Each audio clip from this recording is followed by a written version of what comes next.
Hello friends, मेरे channel में आपका स्वागत है। मैं एक शिव चर्चा भजन सुना रही हूँ। 4 बजे भोरवा में बोलेला मोरवा हो उठ शिशिया। 4 बजे भोरवा में बोलेला मोरवा हो उठ शिशिया। करला गुरु के भजनिया हो उठ शिशिया। करला गुरु के भजनिया हो उठ शिशिया। कैसे हम करी गुरु के भजनिया हो घर ही में बाड़े सासू ससुरवा हो घर ही में बाड़े सासू ससुरवा हो घर ही में। सासू ससुरवा तोहरा काम ही नहीं है हो अकेले रहिया। बय तारनी में जैबू हो अकेले रहिया। बय तारनी में जैबू हो अकेले रहिया। 4 बजे भोरवा में बोलेला मोरवा हो उठ शिशिया। करला गुरु के भजनिया हो उठ शिशिया। करला गुरु के भजनिया हो उठ शिशिया। कैसे हम करी गुरु के भजनिया हो घर ही में बाड़े जेठ जेठनिया हो घर ही में बाड़े जेठ जेठनिया हो घर ही में। जेठ जेठनिया तोहरा काम ही नहीं है हो अकेले रहिया।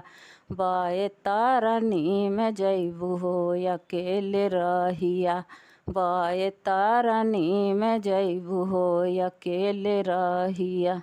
4 बजे भोरवा में बोलेला मोरवा हो उठ शिशिया। करला गुरु के भजनिया हो उठ शिशिया। करला गुरु के भजनिया हो उठ शिशिया। कैसे हम करी गुरु के भजनिया हो घर ही में बाड़े देवरा नदिया हो घर ही में बाड़े देवरा नदिया हो घर ही में। देवरा नदिया तोहरा काम ही नहीं है हो अकेले रहिया। बय तारनी में जैबू हो अकेले रहिया। बय तारनी में जैबू हो अकेले रहिया। 4 बजे भोरवा में बोलेला मोरवा हो उठ शिशिया। करला गुरु के भजनिया हो उठ शिशिया। करला गुरु के भजनिया हो उठ शिशिया।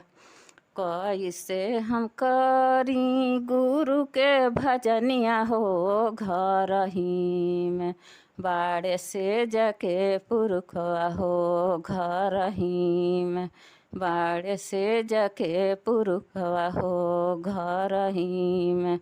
से जके पुरखवा तोहरा काम ही नहीं है हो अकेले रहिया। बय तारनी में जैबू हो अकेले रहिया।